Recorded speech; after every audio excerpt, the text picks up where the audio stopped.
नमस्कार,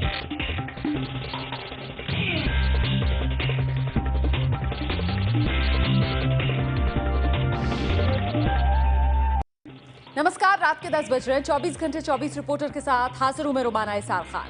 दिन भर की हर बड़ी खबर अगले आधे घंटे में हम आपको दिखाएंगे। शुरुआत शो की 4 बड़ी खबरों से। हमारे साथ होंगे एबीपी न्यूज संवाददाता ओम प्रकाश तिवारी। बताएंगे केजरीवाल के प्रमुख सचिव राजेंद्र कुमार पर गिरफ्तारी की तलवार, पूछताछ के लिए सीबीआई हेडक्वार्टर ले गई है टीम। अंकित गुप्ता हमारे साथ होंगे, बताएंगे प्रमुख सचिव के दफ्तर पर भड़के केजरीवाल, कहा जेटली के घोटाले की फाइल ढूंढने आए थे। जेटली बोले बकवास का जवाब नहीं देता। एबीपी न्यूज संवाददाता नीरज राजपूत हमारे साथ होंगे, उनके साथ देखेंगे पाकिस्तान से बातचीत पर पीएम मोदी का पहला बयान। केरल में कहा इतिहास बदलने की कोशिश है। एबीपी न्यूज संवाददाता शिशिर सिन्हा आगे बताएंगे 2 लाख से ज्यादा के किसी भी तरह के लेन देन के लिए अब देना होगा पैन कार्ड। तो आइए शुरुआत करते हैं इस वक्त की सबसे बड़ी खबर से।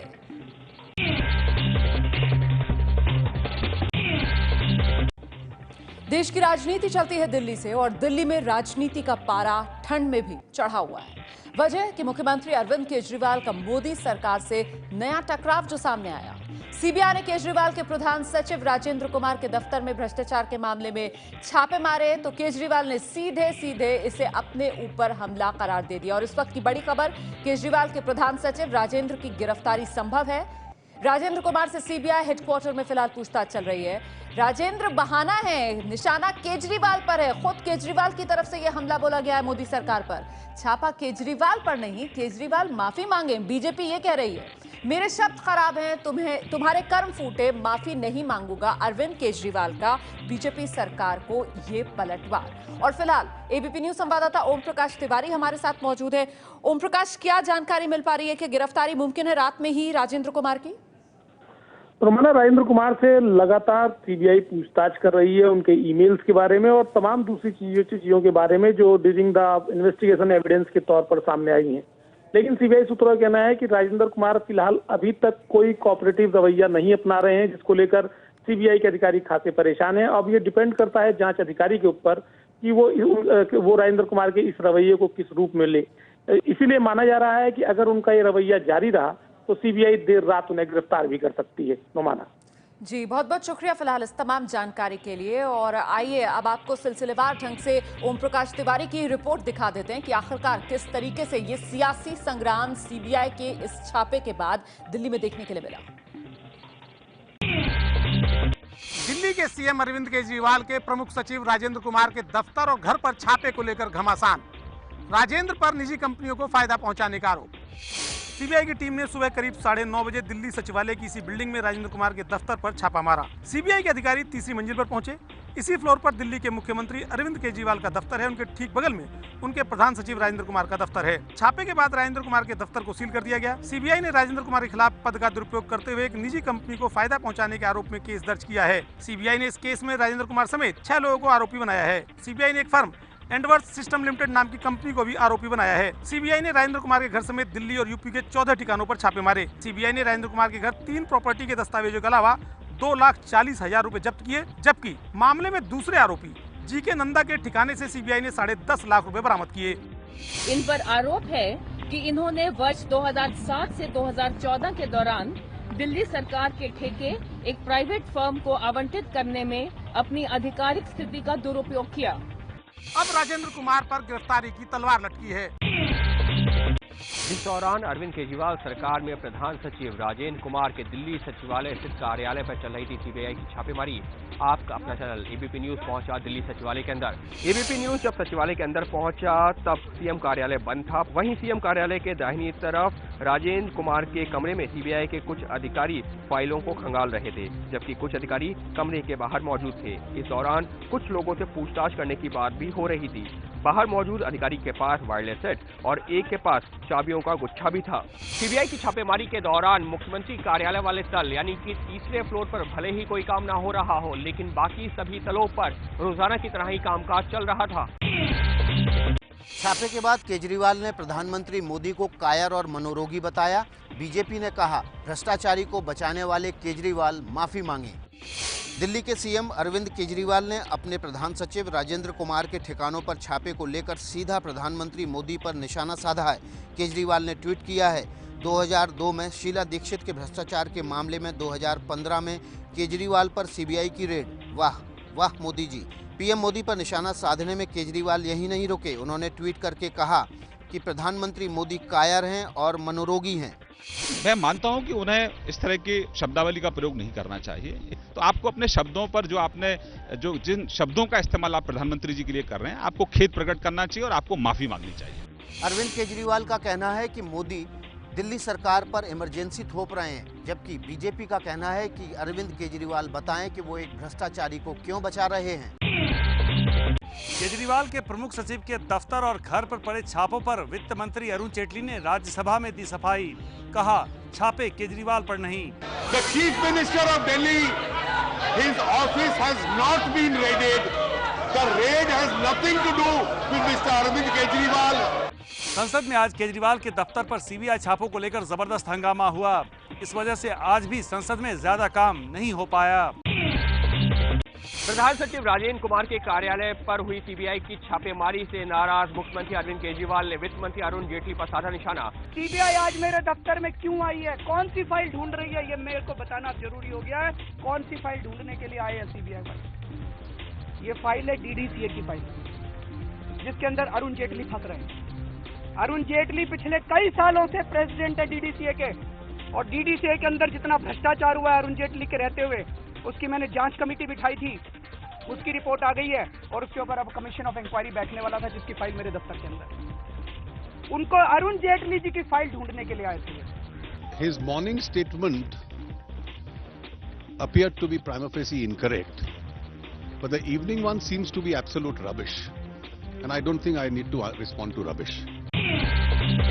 राजेंद्र कुमार पर आरोप क्या है और इसका खुलासा कैसे हुआ? दरअसल इस मामले की शुरुआत दिल्ली डायलॉग कमीशन के पूर्व अधिकारी और ब्यूरोक्रेट आशीष जोशी की शिकायत पर हुई। एंटी करप्शन ब्यूरो को जोशी की चिट्ठी के मुताबिक राजेंद्र कुमार ने दिनेश कुमार और संदीप कुमार के साथ मिलकर एंडेवर सिस्टम प्राइवेट लिमिटेड नाम की एक कंपनी बनाई। इसके बाद से इसी कंपनी को पब्लिक सेक्टर यूनिट के जरिए सरकारी ठेके दिए जाते थे, यानी सरकारी पैसा घूमकर राजेंद्र कुमार की कंपनी के पास ही आता था। Endeavour system private limited company की वेबसाइट में साफ साफ लिखा है कि वो Delhi Transco limited, VAT, ICSIL जैसे सार्वजनिक उपक्रमों के लिए काम कर चुकी है। गौर करने की बात है कि इन सब कामों का ठेका जिस विभाग से मिलता है, राजेंद्र कुमार उन सभी जगहों पर रह चुके हैं।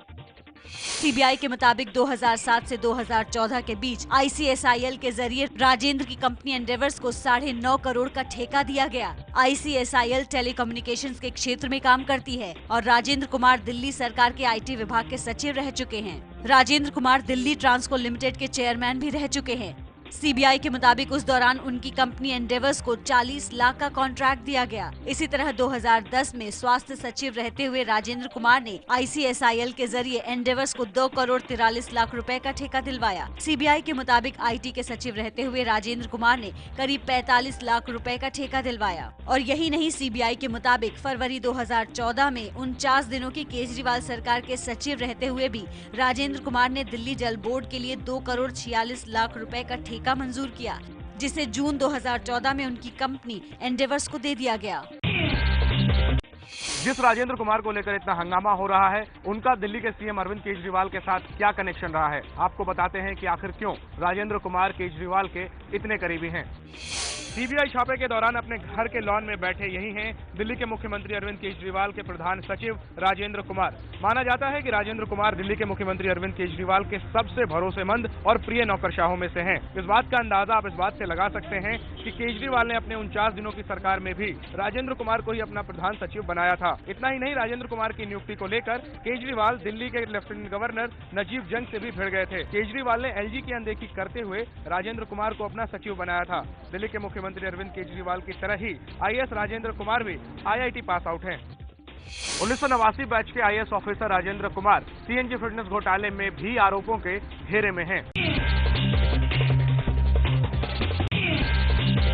प्रधानमंत्री नरेंद्र मोदी का कांग्रेस पर हमला, कहा लोकसभा में करारी हार झेलने वाले संसद को ठप करने पर तुले। जिन लोगों को पिछले लोकसभा चुनाव में देश की जनता ने घर भेज दिया, पराजित कर दिया, उन लोगों ने तय किया है हम तो बर्बाद हुए, लेकिन तुम्हें भी बर्बाद करके छोड़ेंगे। हम संसद को चलने नहीं देंगे। देश का जो होगा होगा। हमको पराजित किया है, तब देख लो हम कैसा करते हैं। लोकतंत्र का कैसा मजाक बना के रख दिया गया है। प्रधानमंत्री मोदी केरल के कोल्लम में राज्य के पूर्व सीएम आर शंकर की मूर्ति के अनावरण के कार्यक्रम में वहां गए थे। वहीं उन्होंने ये बयान दिया। पाकिस्तान से बातचीत पर पीएम मोदी का पहला बयान, केरल में कहा इतिहास बदलने की कोशिश है। अगले साल पीएम को पाकिस्तान जाना है। केरल के कोच्चि में प्रधानमंत्री नरेंद्र मोदी ने अरब सागर में संयुक्त कमांडर्स कॉन्फ्रेंस को संबोधित करते हुए कहा कि पाकिस्तान के साथ हम बातचीत करके नया इतिहास बनाना चाहते हैं ताकि आतंकवाद को खत्म किया जा सके और दोनों देशों के बीच शांतिपूर्ण संबंध बनाए जा सकें। साथ ही उन्होंने ये भी कहा कि हम पाकिस्तान के इरादों को परखना चाहते हैं, पर अपनी सुरक्षा तैयारियों में कोई ढील नहीं देनी है। हाल ही में विदेश मंत्री सुषमा स्वराज पाकिस्तान गई थी। इससे पहले दोनों देशों के राष्ट्रीय सुरक्षा सलाहकार भी मिले थे। जल्द ही विदेश सचिवों की भी मुलाकात होनी है।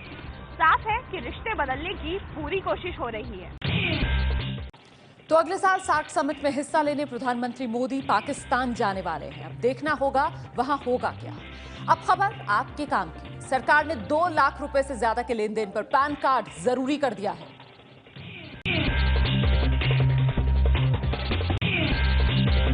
अब 2 लाख रुपए से ज्यादा की किसी भी तरह के लेन देन के लिए पैन दिखाना होगा जरूरी।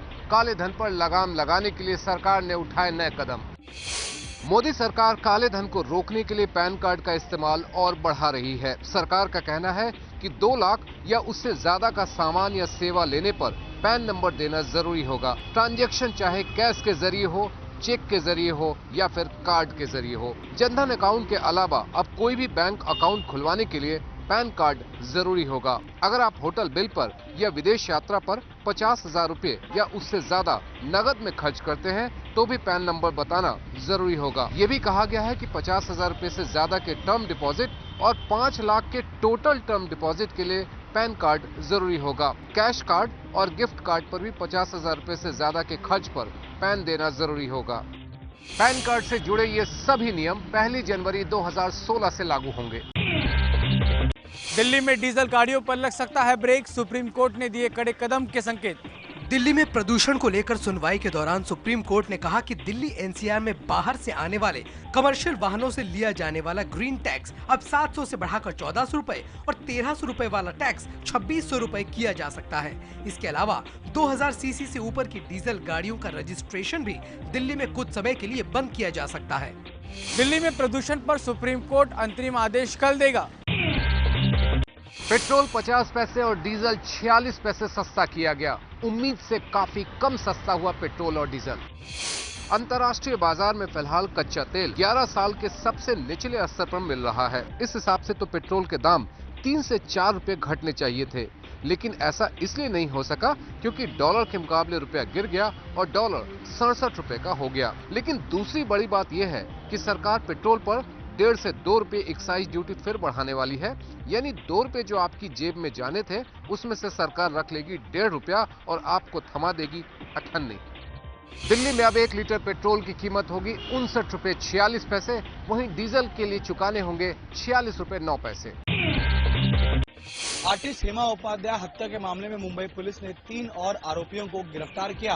तीनों ने गिरफ्तारी के बाद पुलिस को बताया कि इन तीनों ने मुख्य आरोपी विद्याधर और साधु राजभर के साथ मिलकर हेमा और हरीश बंबानी की हत्या की। गिरफ्तारी के बाद तीनों आरोपियों को मुंबई के बोरिवली मजिस्ट्रेट कोर्ट में पेश किया गया, जहां अदालत ने इन तीनों को 19 दिसंबर तक के लिए पुलिस हिरासत में भेजा है। पुलिस अब भी इस मामले के मुख्य आरोपी विद्याधर राजभर की तलाश कर रही है। इस मामले में हेमा के पति चिंतन उपाध्याय को पुलिस की तरफ से क्लीन चिट नहीं मिली है। इसकी वजह है मुख्य आरोपी विद्याधर चिंतन के संपर्क में था। पटियाला में अकाली दल की रैली के दौरान रोड शो के चलते लगे जाम में एम्बुलेंस के फंसने से 55 साल के मरीज की मौत। जाम में फंसी यह वही एम्बुलेंस है जिसमें 55 साल की कृष्णा को इलाज के लिए पटियाला के राजेंद्र अस्पताल से पीजीआई चंडीगढ़ के लिए ले जाया जा रहा था। लेकिन सत्ताधारी पार्टी श्रोमणी अकाली दल के अध्यक्ष और उप मुख्यमंत्री सुखबीर सिंह बादल के रोड शो की वजह से एम्बुलेंस जाम में फंस गई। एम्बुलेंस करीब 25 मिनट तक फंसी रही। कृष्णा की हालत खराब हो रही थी, लेकिन उन्हें बचाने का कोई और चारा नहीं था। जब तक उन्हें अस्पताल पहुंचाया गया तब तक उनकी मौत हो चुकी थी। इस घटना से एक बार फिर सवाल उठता है कि जनता की सेवा का ढोंग करने वाली राजनीतिक पार्टियां क्या जनता के लिए वाकई संवेदनशील हैं? मध्य प्रदेश के होशंगाबाद में एक बस के पलटने से 15 लोगों की मौत। सभी यात्री शादी के रिसेप्शन में शामिल होने जा रहे थे। पलटी हुई बस की ये तस्वीर मध्य प्रदेश के होशंगाबाद शहर से 35 किलोमीटर दूर सुहागपुर के लामा बमोरी गांव की है। आज सुबह करीब 6:30 बजे इंदौर से चांदा मेटा जा रही अजंता सर्विस की ये बस उस वक्त पलट गई जब ये सामने से आ रही एक इंडिका कार को साइड दे रही थी। इस हादसे में 15 लोगों की मौत हो गई है और 35 लोग घायल हो गए, जिसमें से 10 लोगों की हालत बेहद नाजुक है। इस बस में सवार सभी 55 लोग इंदौर से छिंदवाड़ा चांदा मेटा में शादी के रिसेप्शन में शामिल होने जा रहे थे।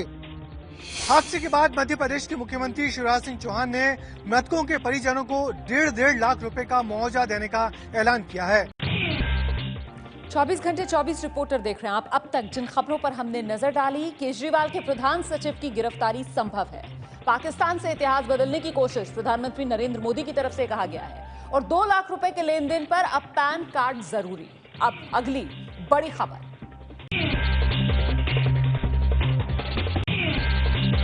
राजस्थान में कड़ाके की ठंड पड़ रही है। फतेहपुर कस्बे में तो पेड़ों पर बर्फ तक जम गई है। ये तस्वीरें राजस्थान के फतेहपुर की हैं, जहां पेड़ों पर जमी बर्फ देखकर किसान हैरान हैं। फतेहपुर में पारा 0 डिग्री से नीचे चला गया है, जिससे खेतों में बर्फ जमने लगी है। वहीं चूरू में तापमान 2 डिग्री के आसपास पहुंच गया है। सर्दी और कोहरे की मार से इन दिनों राजस्थान का रेतीला इलाका कहे जाने वाले शेखावाटी का हाल बेहाल है। माउंट आबू, जैसलमेर, गंगानगर, पिलानी में भी पारा 3 से 4 डिग्री के बीच चल रहा है। भोपाल के सरकारी मेले में खुलेआम बिक रही हैं बेटा पैदा करने का दावा करने वाली दवाएं। मेला देखने आई कई महिलाएं कर रही हैं आपत्ति। भोपाल में आयोजित इस वन मेले में ये वो स्टॉल जहां बेटा पैदा करने वाली दवा बेची जा रही है। आयुर्वेद और वनौषधियों को बढ़ावा देने के लिए ये मेला हर साल लगता है, लेकिन इस बार चर्चा सिर्फ इसी स्टॉल की है। जिनको संतान नहीं हो रही है किन्हीं कारणों से, हमारे पास औषधि है। इसका इस औषधि का नाम है साहब पुत्र जीव का। तो इस औषधि का सेवन कराने से, इस औषधि का पान कराने से उनको संतान की प्राप्ति हो जाएगी। हालांकि मेले को आयोजित करने वाले वन मंत्री का दावा है कि सरकार बेटा और बेटी में भेदभाव नहीं करती है। सर्दियों में माता वैष्णो देवी के भक्तों के लिए खुशखबरी। अब पूरे रास्ते हाथ तापने के लिए अंगीठी का इंतजाम किया गया है। सर्दियों में अब कुछ इसी तरह से जगह जगह हाथ सेकते हुए पूरी की जा सकेगी माता वैष्णो देवी की यात्रा। वैष्णो देवी मंदिर ट्रस्ट ने कटरा से पवित्र गुफा तक इसी तरह की कई अंगीठियों का इंतजाम किया है। पैदल 14 किलोमीटर के इस यात्रा को और आसान बनाने के लिए 100 रुपए किराए में एक के बजाय अब 2 कंबल देने का भी फैसला किया गया है। नई व्यवस्था से माता वैष्णो देवी के दर्शनों के लिए जाने वाले श्रद्धालु काफी खुश हैं।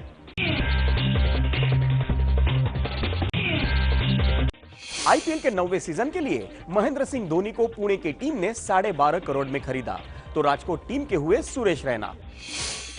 आईपीएल के अखाड़े में उतर रही पुणे की टीम ने कप्तान महेंद्र सिंह धोनी को 12.5 करोड़ रुपए में खरीदा। इसके अलावा पुणे की टीम ने Ajinkya Rahane, R Ashwin, Steve Smith और दक्षिण अफ्रीकी बल्लेबाज फैफ डू प्लेसी को खरीदा है। वहीं राजकोट की टीम ने Suresh Raina, Ravindra Jadeja, Brendon McCullum, James Faulkner और ड्वेन ब्रावो को चुना है। पुणे और राजकोट की टीमें आईपीएल सीजन 9 में चेन्नई सुपर किंग्स और राजस्थान रॉयल्स की जगह लेंगी। इन दोनों टीमों को स्पॉट फिक्सिंग के मामले में 2 साल के लिए सस्पेंड किया गया था। शाहरुख खान और काजोल की आने वाली फिल्म दिलवाले का प्रमोशनल गाना टुकुर टुकुर कल मुंबई में रिलीज किया गया है। इसी फिल्म का गाना गेरुआ पहले से ही धूम मचा रहा है।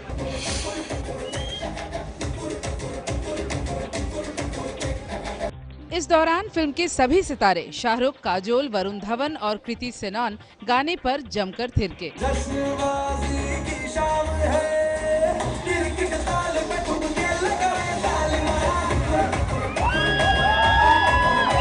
फिल्म दिलवाले 18 दिसंबर को रिलीज हो रही है और इसी दिन दीपिका और रणवीर सिंह की फिल्म बाजीराव मस्तानी भी रिलीज होने वाली है। आईफोन प्रेमियों के लिए खुशखबरी। एप्पल ने अपने आईफोन 5S की कीमत में की है अभी तक की सबसे बड़ी कटौती। एप्पल ने आईफोन 5S के इस हैंडसेट के 16 GB वेरिएंट की कीमत 22,500 रुपये कर दी है।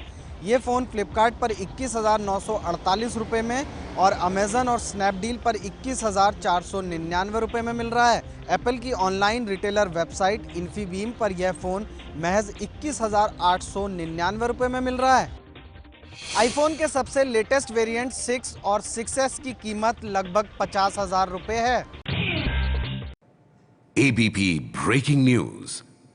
इस वक्त की बड़ी खबर आपको दे दें, अरविंद केजरीवाल के प्रधान सचिव राजेंद्र कुमार को पूछताछ करने के बाद छोड़ दिया गया है। जी हां, गिरफ्तार नहीं किया है सीबीआई ने केजरीवाल के प्रधान सचिव राजेंद्र कुमार को। केजरीवाल के प्रधान सचिव राजेंद्र कुमार, जिन्हें शाम के वक्त सीबीआई हेडक्वार्टर ले गई थी पूछताछ के लिए, कहा यह गया था क्योंकि जांच में सहयोग नहीं कर रहे हैं राजेंद्र कुमार, इस वजह से उन्हें सीबीआई हेडक्वार्टर लेकर जाया जा रहा है पूछताछ के लिए। और संभावना यह जताई जा रही थी कि गिरफ्तारी हो सकती है राजेंद्र कुमार की। लेकिन अब से कुछ ही देर पहले एचएस फूलका वरिष्ठ वकील ने ट्वीट करके ये जानकारी दी है कि केजरीवाल के प्रधान सचिव राजेंद्र कुमार को पूछताछ के बाद सीबीआई ने छोड़ दिया है, गिरफ्तार फिलहाल नहीं किया है।